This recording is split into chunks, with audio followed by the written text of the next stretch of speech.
Welcome to our All About Gyp afternoon. Gyp does have its place, especially in the wedding industry. It's a really cost-effective flower to use, especially if you're making jam jars, hand-tied bouquets. It really does go a long way. I mean, there are lots of different varieties. Everybody chooses a particular variety that suits their purpose.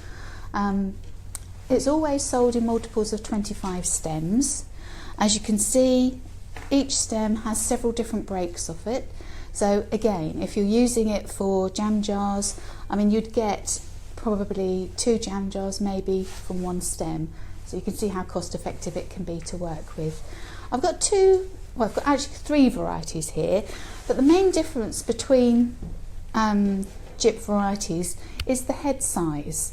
Now, this variety here is one called Xlence, and this variety here is one called Starburst. Very similar to Million Star. You really wouldn't be able to tell the difference. I would say that the small-headed varieties, as you can see, you're probably looking at a head size flower diameter of about 5 millimeters, as opposed to possibly a centimetre for the larger headed ones. And you can get anything in between, like Mirabella or Overtime. This particular variety on my right here is Overtime. Okay, so Gyp does have a reputation for being fragrant, and not necessarily in a positive way. I'll be honest with you, there doesn't seem to be any rhyme or reason as to why certain varieties are a little stronger than others. It does seem to depend seasonally when you get them. I have to say today, that smells stronger than that one. So, but not actually in an offensive way. If you are having a huge amount of Gypsophila that you're using, you will notice a slight fragrance. But to be honest with you, if you mix it amongst other fragrance flowers such as freesias, stocks, lily of the valley, some of the Colombian garden roses, the fragrance that you get from the other flowers will overpower the Gyp anyway, so hopefully it won't be noticeable. Okay, so as I said, you've got a choice basically of either a large-headed variety or a small-headed variety. Now, why choose one over the other? Okay, so the smaller headed varieties do tend to be slightly more robust. They do have a much denser appearance. So depending on the style of arrangement that you want to achieve, you're going to get a much more, I'll hopefully just show you here quickly. Just break a few of these stems off.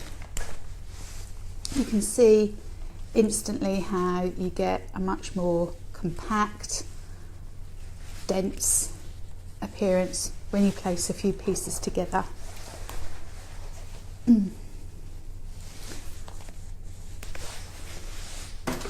Okay, so you can see that's kind of the image that you get when you use a small-headed as opposed to the large, which gives you a much more open, loose, I guess frothy, perhaps slightly more romantic appearance maybe. You can see there slightly easier, or it's a bit clearer how completely different the 2 varieties are. Okay, so that's your head size varieties. It does always come in multiples of 25 stems. It will usually come wrapped in cellophane first and then wrapped in brown paper for you.